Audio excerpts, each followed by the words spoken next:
Alright, we were in Ecclesiastes instead of Proverbs this morning, verse 3, chapter 3, verse 9 through 13. What gain has the worker from his tool? I have seen the business that God has given to the children of man to be busy with. He has made everything beautiful in its time. Also, he has put eternity into man's heart, yet so he cannot find out what God has done from the beginning to the end. I perceive that there is nothing better for them than to be joyful and to do good as long as they live. Also, that everyone should eat and drink and take pleasure in all his toil. This is God's gift to man. The word of God for the people of God. Thanks be to God.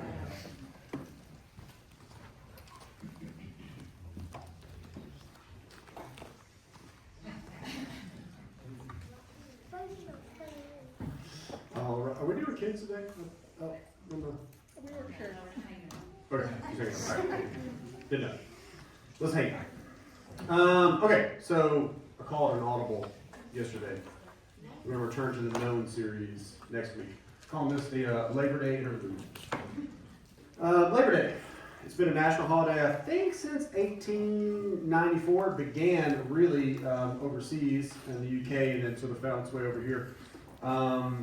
It's really a time when we commemorate workers in the labor movement, for which we have much to be thankful. Before the efforts of the labor movement, there were no 8-hour work days. Now, for some of you, there may still not be 8-hour work days, but the 8-hour work day didn't exist. It was basically as long as you were worked, you would work.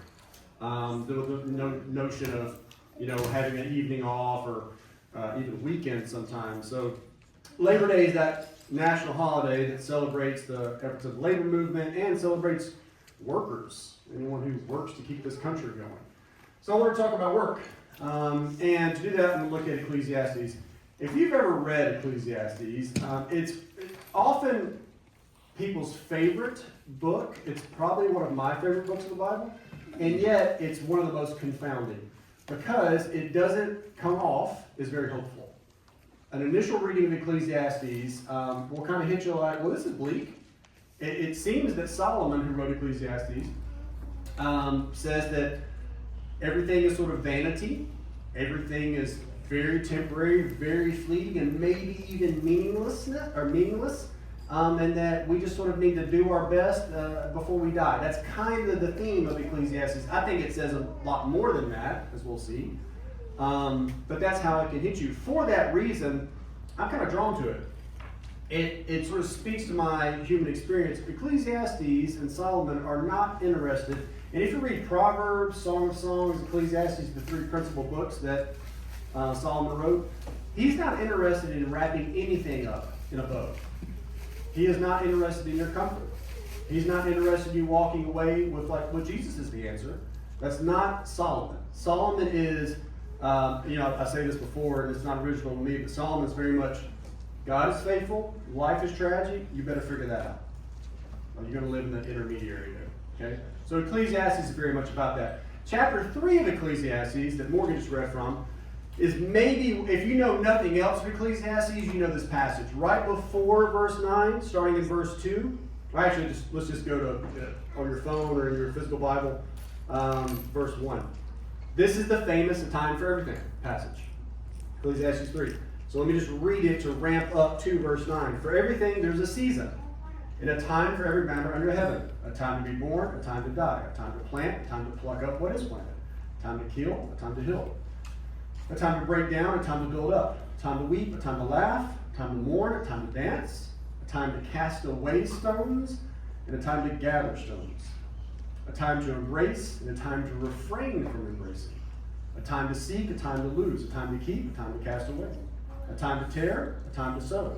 A time to keep silence, a time to speak. A time to love, time to hate. Time for war, time for peace. And then we get to verse 9. What gain has the worker from his toil? I've seen the business that God has given to the children of man to be busy with. So it's this idea that in this life, whatever your lifespan, we have seasons for everything. And then Solomon goes from time to this, time to that, time to this, time to that, to what is this thing that we toil at in its meaning? Like, I've seen what God has laid on man. I've seen the efforts and the toil and the sweat and the strain. What meaning is there? So the first thing I want to say in talking about work is that our work, in answer to this question that Solomon asked, our work is meant to raise questions about our purpose and our efforts. Work is meant to raise questions around your purpose and efforts. Okay, here's what I mean. Everything in your life is meant to somehow either draw you to God, toward God, or at least get you to contemplate and reflect on where you stand with Him. Everything. How you raise your kids, how you recreate, what you like to eat. I mean, there's a whole, the Old Testament, we don't have time to get into this, but the Old Testament is really concerned with food and how what you eat somehow reflects your relationship with God. What you do with your bodies, that's meant to draw you to think about your relationship with the divine. You spend most of your life, I think a third, if I remember the statistic, a third of your life working. That's a significant amount of time. Generally speaking, about another, third sleeping and then another third whatever else you're doing. Right? But working is a huge part of your life. Solomon knows this and considers the question. Now, everyone in this room's on sort of one place or another in the spectrum of work. You're either sort of starting out, you're midway through what you might call your career or your work life, or you're at what we call retirement or post-retirement, right? Every place you're at in that spectrum is meant to do the same thing, cause you to think about how you spend your time in your life reflects that relationship you have with God. Work is very unique, though, because work's that one thing that we initially don't have a lot of control over. Talk a little more about this. We don't have a lot of control over. We don't have a lot of choice about having to work. If you're like me, my first job was in Sevierville. I always get this, I can never say the word. Sevierville, right outside Pigeon Forge, Tennessee. I was unloading, my dad lived there, and I would spend the summers there. And I would unload trucks at Walmart from 10 p.m. to 6 a.m. at 15 years old. So that was my first gig. I didn't have a lot of choice. And I was up there, my dad was working night shift. He goes, "You're going to find a job. I got a connection at Walmart. You're going to start doing nights." I was 15. I was like, all right. Most of you got a job because you kind of had to get a job at some point, whether it be 15, 16, 17, 18. At some point, you sort of got thrust into the workforce. Then we'll talk about how it is your relationship with work changes in terms of your agency and your choice, but we all find ourselves doing something that we didn't have a lot of choice over, and for most of us, that life in work is not necessarily reflective of our relationship with God and not necessarily connected in our minds to what we do with God or for God. But Solomon says they are connected. Let me give you 3 stages of your work life. Write these down or take a note on your phone, whatever. That we all pass through. That I think helps us understand our relationship with work. The first stage, and I just coined these, all right? Just created these. The first stage is what I would call the initiative stage, or the stage of initiation. Meaning, tell me, what age did you get your first job? Shout it out. 16. 16. When? 15. 15. That was good. 13. 10. Man, good Lord. Thank God for labor movement. Child labor laws. So 10, 13, 15, 16. Okay. That was your initiative stage. After I unloaded trucks from Walmart, I came back to my home in Tipton County, Tennessee, and started bagging groceries at Piggly Wiggly. That was my initiative stage. I didn't really have a lot of choice over that. You just enter the workforce because you need a job, you want gas to go out on the weekends, you got to pay for your car insurance, whatever. In the initiative stage, you don't have a lot of agency or choice. You're just sort of made to do it, or you just got to do it. I mean, even if no one's making you, you want to do it because you want to be able to get around and have some stuff, right? You don't really know yourself in this initiative stage. You just get thrust into it, or it's thrust upon you. You don't spend a lot of time, I certainly did at 16, 17, 18, thinking about, well, do I see myself in this career? Does this career somehow bring me closer to God or reflect my spiritual life? I didn't think about any of that stuff. I just started working. Now, for some of us, that initial stage lasts till maybe college, and then we enter the second stage. Or for some, and this is kind of my family of origin, it really never ends. For a lot of people, they just keep working because they have to work, and they don't really have the luxury to think about, well, who do I want to be? Or what do I want to do? They just kind of grind. So they'll be 40 and 50 years at a job they don't necessarily feel connected to, don't love, they're kind of miserable in it. They never really leave that initiative stage. So you enter the workforce, you're not really thinking about anything else except making money, that's it. Then you enter the second stage. Now, by the way, everything I'm saying right now is completely modern and would be completely foreign to the world of Solomon. In the world of Solomon, all these sort of things, these stages I'm talking about, kind of merge, okay? But for us, in the West, we enter the second stage, and this is the stage I call idealization. You idealize what it is you want to do. Not everyone, though, enters into this stage. Who went to college or trade school or something like that? Okay, here's how that worked.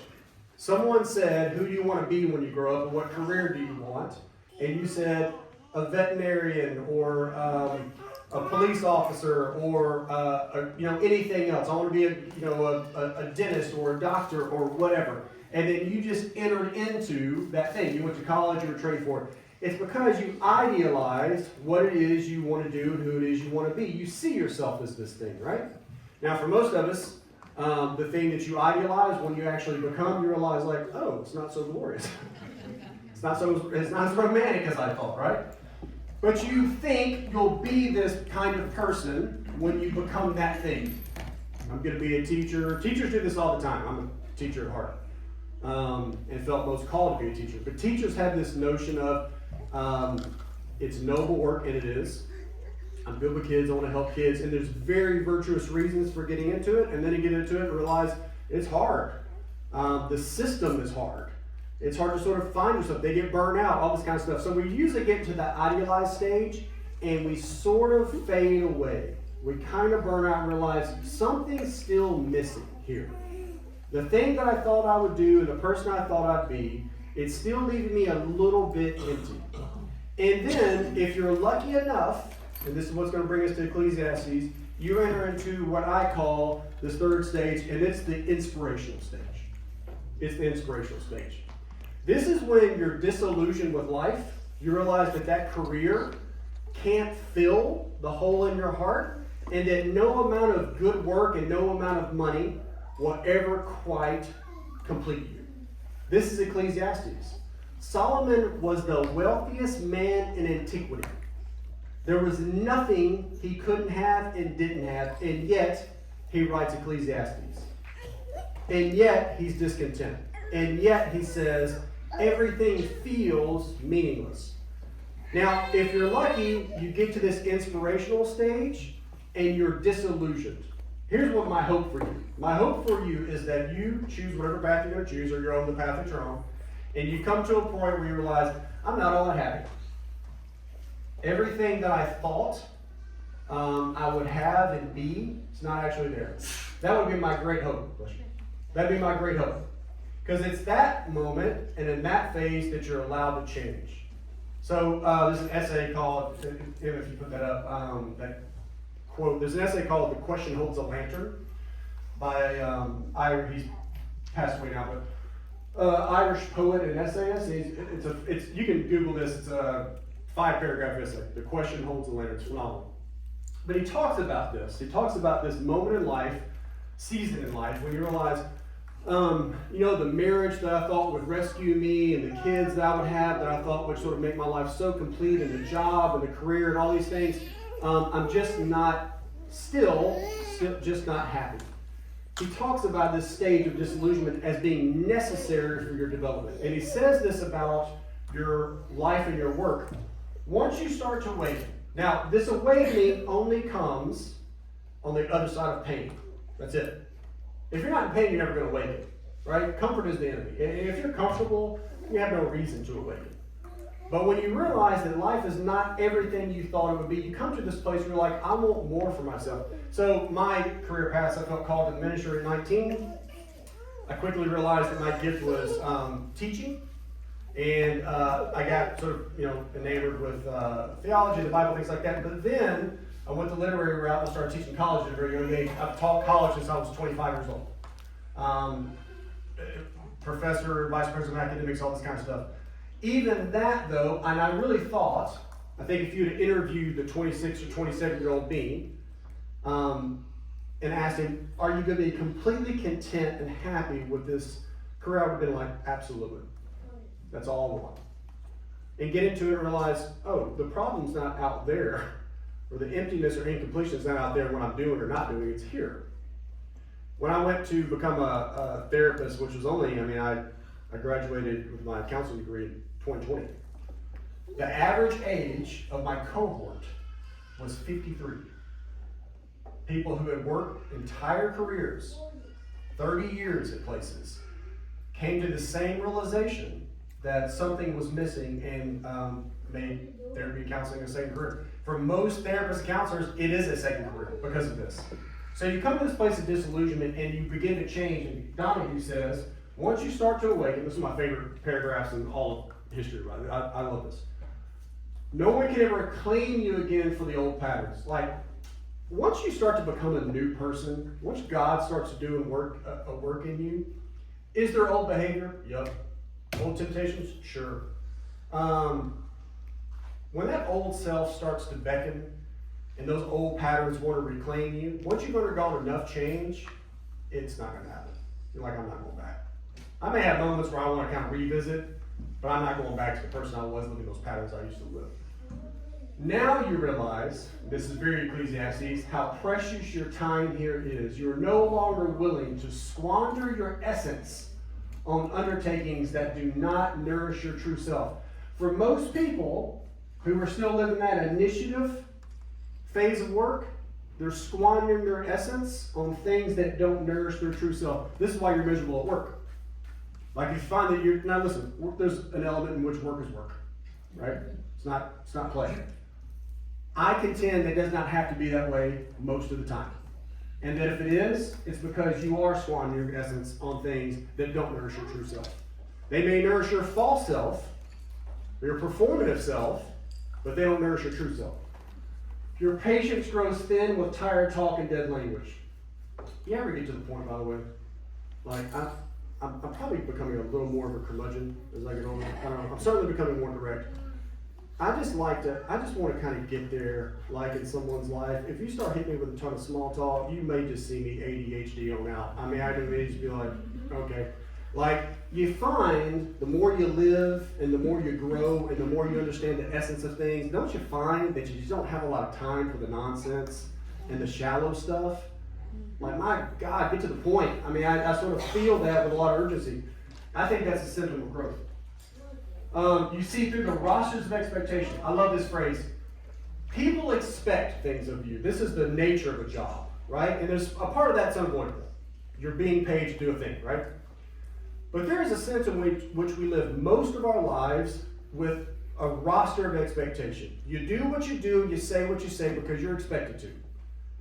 And like, God help you if you don't, right? The backlash, the kickback is going to be extreme. Your friends, your family, usually family first, friends, community, whatever, peers, especially in this age of social media, is going to be too immense. So I've got to make sure, even if on the inside I'm dying, I've got to make sure that I keep playing the game to maintain these rosters of expectation. You do get to a point in life, and my hope for you is you come to it now if you haven't already, where you're like, listen, other people's opinions of me and expectations really aren't my business. If it's not my path, it ain't my path. So you see through those rosters of expectations, which promise you safety and the confirmation of your outer identity. Now you are impatient for growth, willing to put yourself in the direction of change. This line right here is the reason I brought this quote up. You want your work to become an expression of your gift. You want your work to become an expression of your gift. You want your relationship to voyage beyond the pallid frontiers to where the danger of transformation dwells. You want your God to be wild and to call you to where your destiny awaits. There's a great line in Language and Wardrobe where the Pevensey kids, that's what this is, they start to hear the name Aslan. They know who Aslan is. Of course, he's this great lion. And one of the kids says, a lion? Like, I'd be afraid to meet a lion. Is he safe? And Mr. Beaver says, no, he's not safe. He's a lion, but he's good. Like, the God of the Bible is wild. dangerous. He's good, but he's not safe. To follow God, even in the world of your work, means to be brought out. I mean, think about how many people in Scripture were very content over here. Moses, like, I finally got me a woman. I got a vocation. I'm going to be a shepherd. I'm just going to stick over here. I've been through all that drama. And then God says, actually, you're going back. I'm going to draw you right back in. Right? How many times in Scripture the narrative is God pulling someone into the wild, into the unknown, so that their true self may be nourished? That's what the inspirational phase is about. Do you know who you are, and do you know who you want to be, and can your work be an expression of that? Now, for some of you, if I did a survey, you may say that. You may say that your work is that expression of your gift. Like, I am very poor at many things. I'm not a good administrator. I don't have a very organized brain. If you want to get me to start crunching data, and it's going to be a bad day. With people individually and doing this, I'm in my element. It's an expression of my gift. I could do it all day. It doesn't feel tiring to me. If you said you extend this thing for 3 hours, buckle up, let's go. If you ask me to put together an Excel sheet, I may want to jump off the building. I mean, like, it's just it's so anti my nature. But you get to a point where you realize who you are and you're inspired in that direction. That's the inspirational phase. I think part of the question of Ecclesiastes is, when he says in verse 9, what gain has the worker from his toil? My answer is, I hope the gain is nourishing your true self, which is what Solomon's about to get to. Okay, second point. Temporary work, and all of our work is temporary. I mean, listen, we're going to die, right? You may be in a career for 50 years. It's still temporary. Temporary work must be, in the spirit of the Bible, Ecclesiastes, Solomon, must be undertaken with an eternal perspective. Meaning, and this is tough.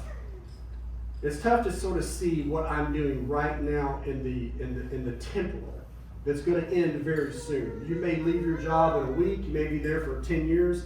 You may be there for 50 years. It still goes by completely. It's hard to sort of see it here tethered temporarily to the eternal. It's very hard. It's easy to see that the thing that you're doing now really doesn't extend past now. It really doesn't matter past now. It's easy to sort of lose sight of the fact that everything we do here is meant to somehow tether or connect us to the eternal. But this is the biblical vision. Look where Solomon takes us. He says, he has made everything beautiful in its time. In its time, temporal. Okay? Also, he has put eternity into man's heart so that he cannot find what God has done from the beginning to the end. Here I am, a temporal creature, doing temporal things, and yet in my heart he's eternal. I'm a paradox in that way. So are you. Everything in you that you're engaging in temporally, that next shift you have to work, that next vacation you're looking for, the retirement date you have in mind, all temporal undertakings, and yet being done by someone who has eternity in your heart. You're meant for more. You're meant for more. You're just more than a laborer. You're more than your role. You're more than your position. The question of Ecclesiastes, and I think the question being posed to us all the time, is can you do that temporal stuff with an eternal perspective? Can you do the temporary, realizing that you yourself are meant to have eternal impact? So when I'm with someone individually, if I'm teaching, can I see, even if I don't feel like it, and often don't, can I see that this moment here may echo through eternity? That's hard, right? It's challenging. But can I maintain that tension? That everything I'm doing here matters far beyond this moment. I've been, in many, many jobs, and more times than I can count, just like looking at, like, please let the day end. Please let this task end. Please, if you knew you were going to take another job, please, I can't wait to leave this job and go to another job. Thinking somehow that the temporary was just temporary, it was meaningless, it's just about the money, I'm going to get paid, I'm going to transition to something else, and forgetting that as someone with eternity in my heart, nothing is meaningless. Nothing is. Let me say something else too, and this is a challenge to myself. If you find that you are empty in your work, if you find that it does make you miserable, the problem is maybe not with your work, the problem is with you. The problem's with me. It's sort of like there's no such thing as boredom, there are only bored people. Like that kind of notion. Work is meant to be the place where you create meaning because you're made in the image of God, who is first and foremost what? A creator. Notice in Scripture, go back to Genesis, work was not a result of the fall. They were already told to work.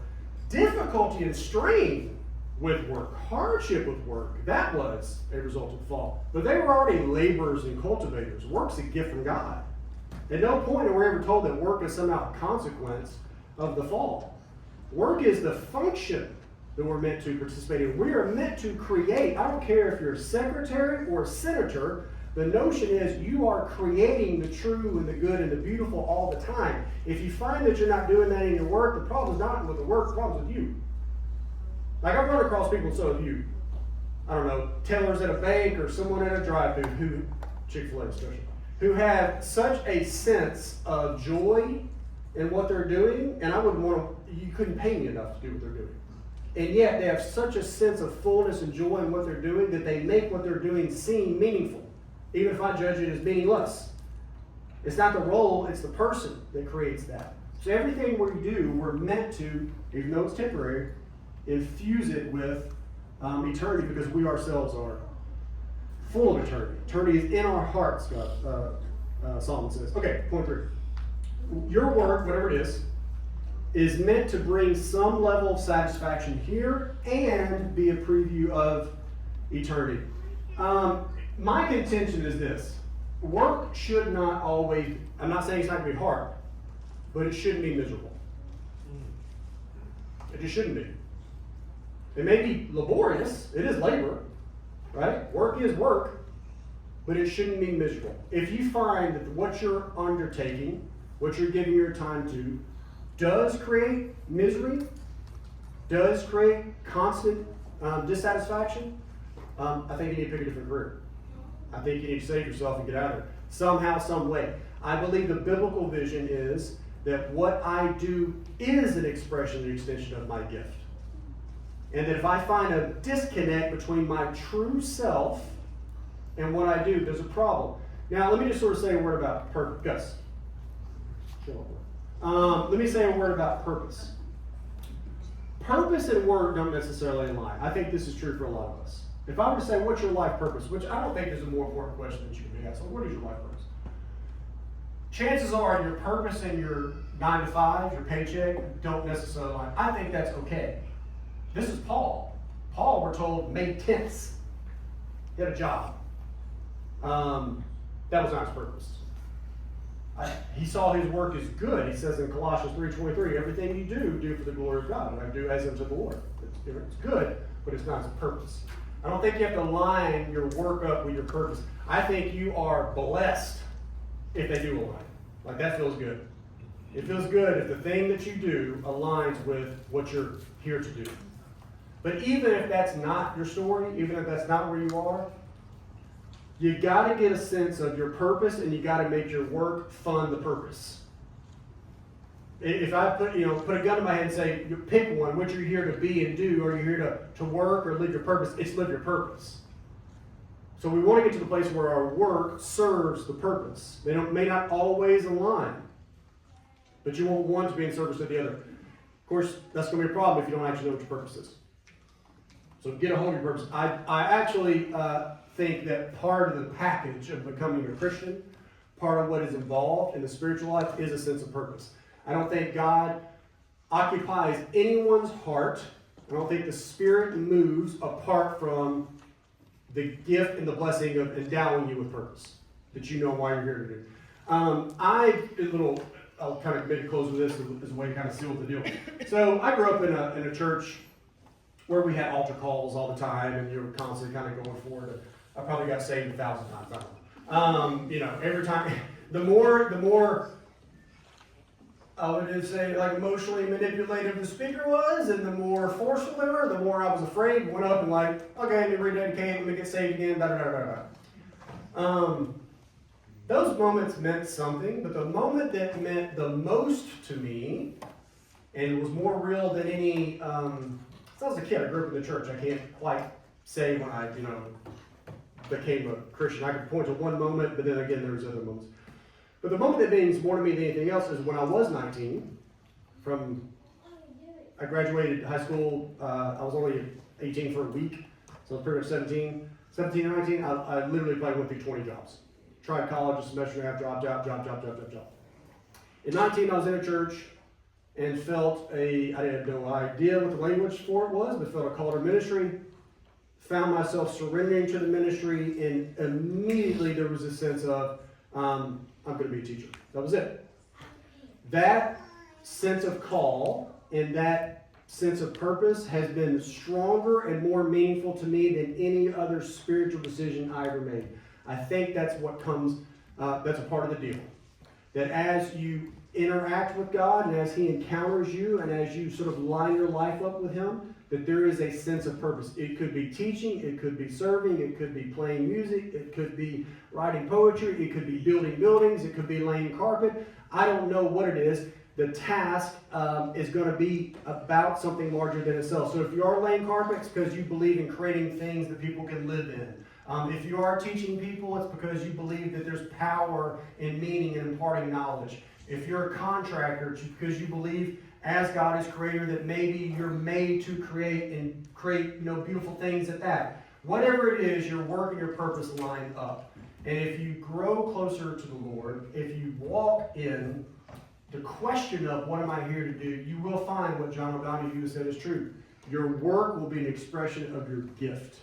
Your work will be an expression of your gift, but it's not meant to be crappy all the time. And if you find that you're constantly unhappy with your work, there's something there you need to look at. But I don't think that's how we're meant to live. So as we celebrate Labor Day, as we're in the throes of this holiday weekend, and we're recreating and vacating, and you're going to return, most of you are going to return to work on Tuesday, think about, my homework for you, my challenge is to think about your relationship to your work. Like, where do you find yourself in your work, and where do you find your work in you? Do you feel like it is an expression of your true self and your gift? It's meant to be. Solomon says he's made everything beautiful in its time. I think part of that is the beauty of what it is you spend your life doing. What you set your mind to and your hands to. I would challenge you to sort of just meditate on that and think about that as we enter into this holiday. Let's pray. Father, you are good. You are our creator. You have made us, create us to imitate you and to create other things. Lord, whatever it is we're creating, whatever we find ourselves doing, help us to be thoughtful. Speak to us through our work. Guide us. Lord, if we're out of alignment with what it is we're meant to do and who it is we're meant to be, nudge us. Give us conviction and courage to change, to maybe step into something else. Lord, if we don't have a sense of purpose, I pray you plague us with that. Like, make us bothered by the fact that we don't know what we're here to do, so that we might know, because I do believe you have one for all of us. Lord, I pray blessings on everyone here as we enter into this holiday. Help us to love ourselves, love our neighbor, love our family, and to love that you have made us to work to create this world in your image, to spread your kingdom, to increase what is true, what is good, and what is beautiful. Pray these things in your name. Amen. All right, you're dismissed.